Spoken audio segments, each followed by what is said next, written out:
Mr. Ram Jethmalani Memorial, my dear friends and colleagues at the bar, and the audience of laymen, intellectuals, and lawyers.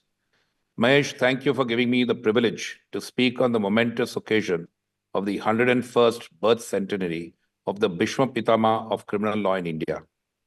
This occasion is made even more significant as in this 75th year of our independence, we now have the reenacted three criminal laws effective from July 2024.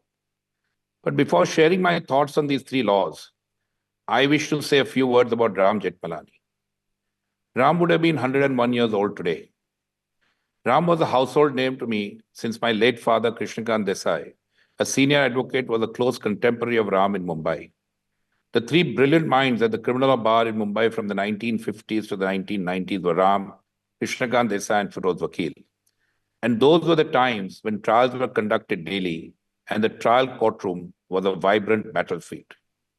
Ram, a prodigious student born in 1923 between the two world wars, entered the legal profession in a tumultuous era of the freedom struggle. Having been born in Sindh in Pakistan, he experienced the pain of the partition of India and Pakistan. He also witnessed the drafting of the Indian Constitution and the birth of the Supreme Court of India. The cataclysmic events of the first half of the 20th century surely shaped Ram's liberal thinking. Ram's dharma and karma were preordained. The rule of law ran through every vein in his body, and he used his intrinsic knowledge of law and history to achieve political status and influence political outcomes, some of which were mentioned by the Honorable Home Minister. His liberal thinking, his unwavering commitment to protect liberty in its broadest sense, and his deep sense of justice for all brought Ram, once a penniless lawyer, into the thicket of criminal law, a law both used and misused during our freedom struggle. India's fight for freedom was at a critical juncture. Between the two world wars, with the then recent introduction of the criminal law triumvirate, which was the Indian Penal Code of 1860, the Criminal Procedure Code of 1898, and the Indian Evidence Act of 1872, the Indian courts were flooded with cases of sedition and conspiracy aimed at overthrowing the British rule.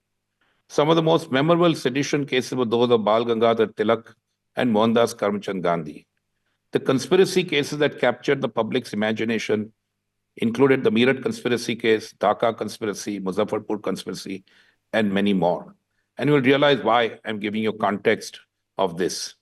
Ram's birth, a few years after the Rowlatt Act of 1919, which was introduced to curb the growing nationalist movement by giving police the power to arrest without reason and detain without trial, and the events that followed, including leading to Gandhiji's rise to prominence, must have shaped Ram's destiny to enter the world of criminal courts. Ram's legal and political career has been spoken of and written about extensively over the years. Today, Ram lives on as an idea, the idea that is Ram Jethmalani. What is this idea? What is this idea of Ram? It's an idea that embodies fearlessness, personal liberty, free speech, innovation, the rule of law, equality, pro bono service, and justice. But the question we have today is, have these ideas found their place in the new laws? Let's first talk about liberty. In recent years, there's a public perception that the criminal justice system has shifted from punishment by conviction to punishment by arrest and custody. The Supreme Court has been struggling to balance liberty rights. But has the BNSS addressed these evolving issues regarding the powers of arrest, remand, and bail adequately? The BNSS, Section 47, does not clarify the requirement that the grounds of arrest must be communicated in writing at the time of arrest. The BNSS, Section 187, modifies the provisions of remand, but does not provide that the magistrate's first duty is to ensure that all constitutional and statutory obligations are fulfilled before the accused is produced. And if those duties are not met, the accused should be immediately released. These principles having been established by the Supreme Court in Anesh Kumar and more recently reaffirmed in Satinder Until. Another concerning change is in regard to police remand. My learned friend, Mr. Raju, just talked about it. The period of police remand initially was limited only to 15 days at the first stage of production of the accused before the magistrate. It is now any 15 days within the initial 40 or 60 days, depending on the punishment for the offense. This reverses the judgment in Anupam Kulkarni, where Ram successfully limited police remand to the first 15 days after arrest. But why is this remand restricted? My learned friend, Mr. Raju, had something to say about it. The 15-day period was always intended to protect the accused from methods which will be adopted by some overzealous and unscrupulous police officers. This modification in the new law may lead to the abuse of the process by such overzealous and unscrupulous officers, as courts of first instance would extend remands to at least 40 to 60 days as a matter of practice, allowing the police to manipulate and prevent early release by seeking intermittent custody. Mr. Raju made a comment to say that, well, the accused can be summoned at any time by the police, and that's the reason why there is a need for this extension. But that is never the principle of law that was ever established while protecting liberty of accused. We are not intended to be in a police state. However, this new chapter, these new changes appears to shift the protective approach of the courts in the past. They threaten the Supreme Court's consistent message to courts of first instance to follow the rule of law, that is bail, not jail. The new definition of custody in the BNSS also raises concerns. Custody under the remand provision is now defined as custody in a police station or prison. So time spent outside a police station for investigation, examples are during recovery of evidence, or time spent in a hospital, or time spent on a custody parole, or under house arrest, or otherwise outside a prison, does not count as custody within the meaning of this provision. This negates the Supreme Court's efforts to liberate accused from the weaponization of custody and impacts the calculation of the number of days in relation to the right to default bail under this section. And I think everybody understands the intent of that. The Supreme Court's recognition of house arrest, as in the Gautam Navaka case, a great progression that was made by the Supreme Court, may no longer be feasible. For these seemingly minor changes, if Ram was here, his booming voice would have said, these changes remind me of the police powers of pre-independence India. They turn back the clock on our efforts to gain independence and undermine the Supreme Court's efforts to protect personal liberty rights. In 2006, following years of strictures by the Supreme Court, incarcerated accused awaiting trial found relief through Section 436A of the Code, which Mr. Raju just adverted to, which introduced a distinct default bail right alongside the original right under 167 of the erstwhile Code. However, in the new provision, under Section 479 of the BNSS, this right has been significantly restricted. Offenses punishable by life imprisonment are now excluded from this particular provision. And now there are 60 such offenses which are punishable with life imprisonment. Moreover, if investigations are ongoing in more than one offense for the same accused, this right is excluded regardless of the quantum of punishment.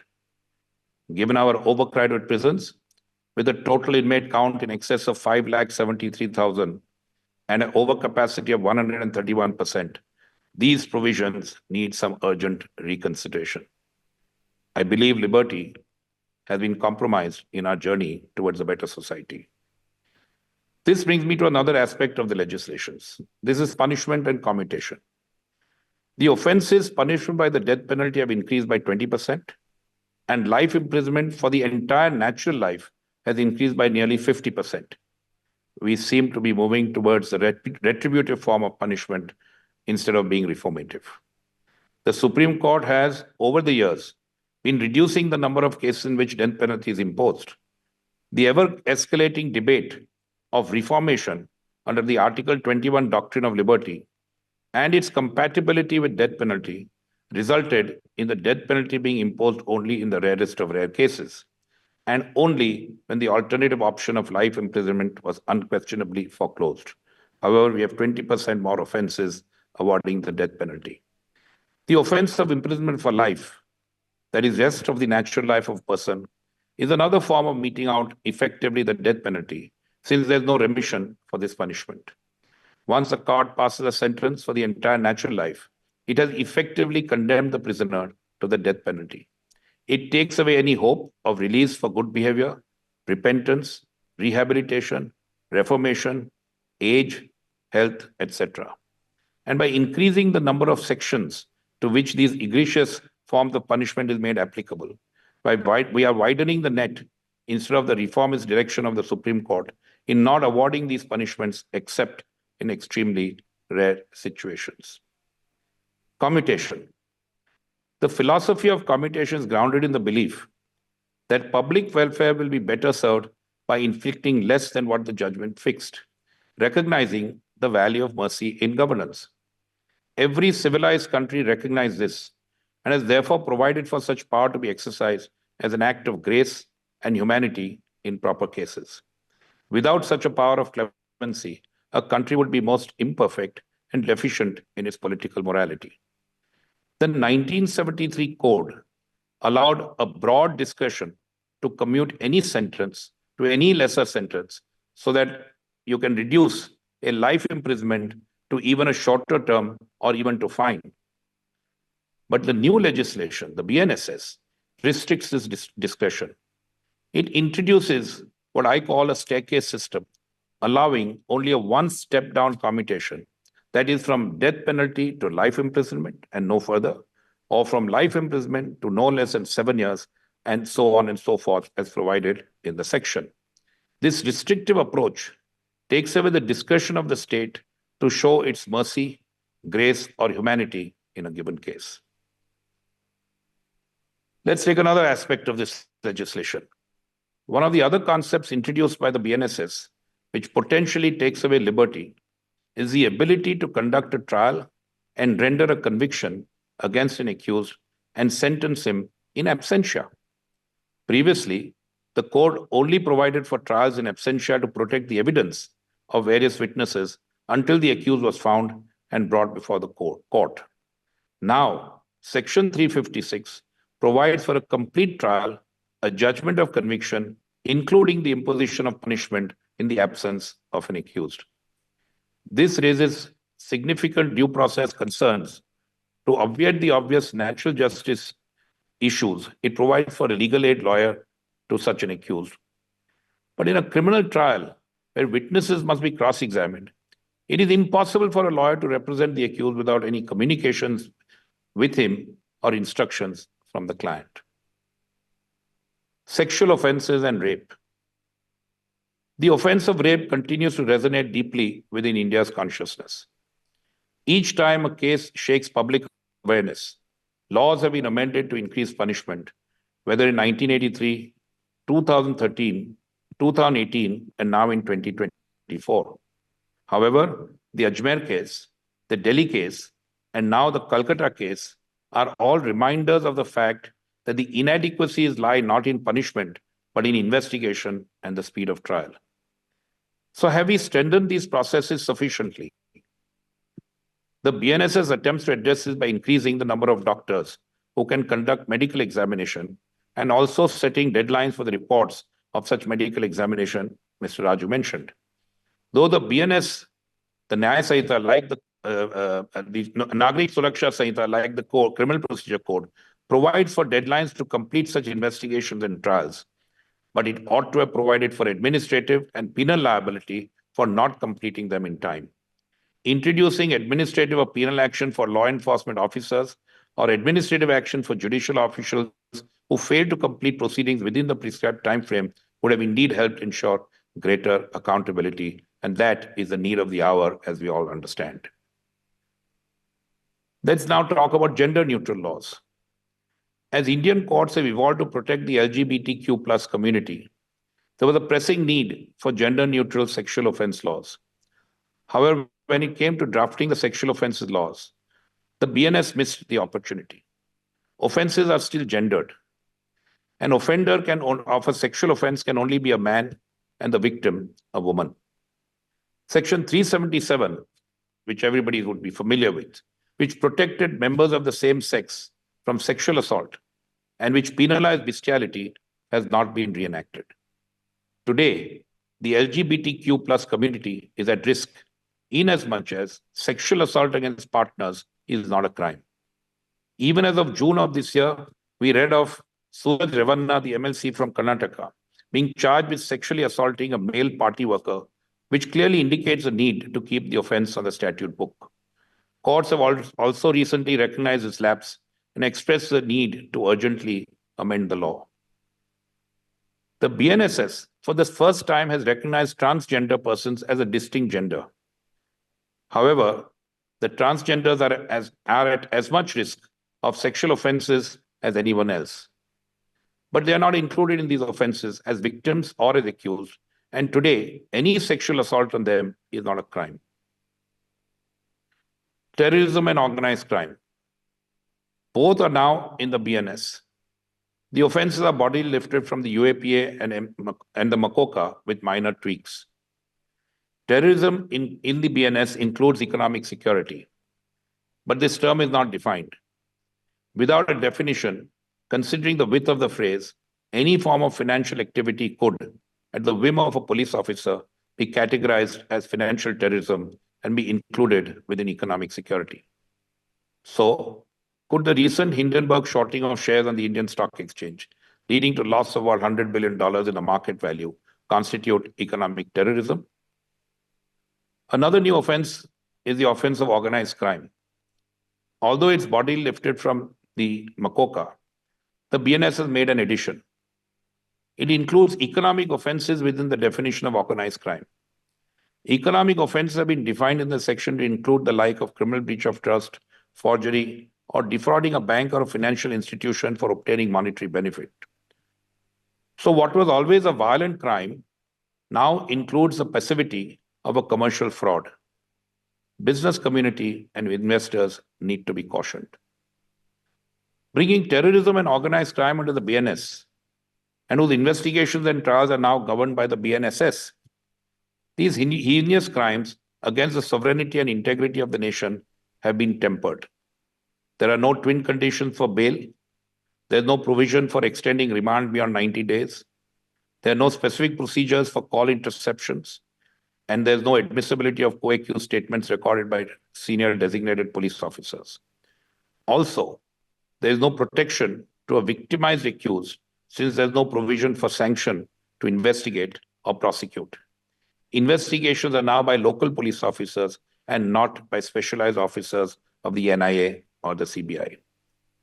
This change probably believes that terrorism and organized crime activities as threats to nation are waning and are no longer in need of specialized provisions and agencies. I do hope it is so.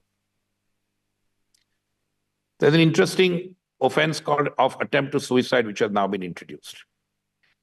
BNS also creates a new offense of attempt to commit suicide. The offense has the mens rea to compel or restrain a public servant from discharging his official duty. Political dissent through hunger strikes have been used throughout our history, be it the hunger strikes of Gandhiji against the British or Anna Hazare during the India Against Corruption movement or against the Haryana government to release water. All of these could now be brought under this section. Before concluding, a quick comment on the Bharatiya Sakshya Adhiniyam, which is a statute which has been altered the least. The significant update is a broadened definition of what constitutes a document. Though there isn't much change in the statute itself, there will be significant issues of how we are going to prove relevant and admissible evidence, given our lives are substantially being lived in the digital world of deepfakes, hacking, and digital fabrications. Much can be said of these three laws, favorable and unfavorable. These legislations will keep the criminal law bar preoccupied for years to come. But if Ram was in our midst today, I'm sure he would have said, and I would like to quote, "The biggest enemy of the criminal justice system is not the criminal. It is the apathy of the people running it." Close. To ensure that the new laws reflect Ram's idea of liberty and equality, we must remain vigilant in our pursuit of justice. For more such videos, subscribe to the NewsX YouTube channel, hit the bell icon.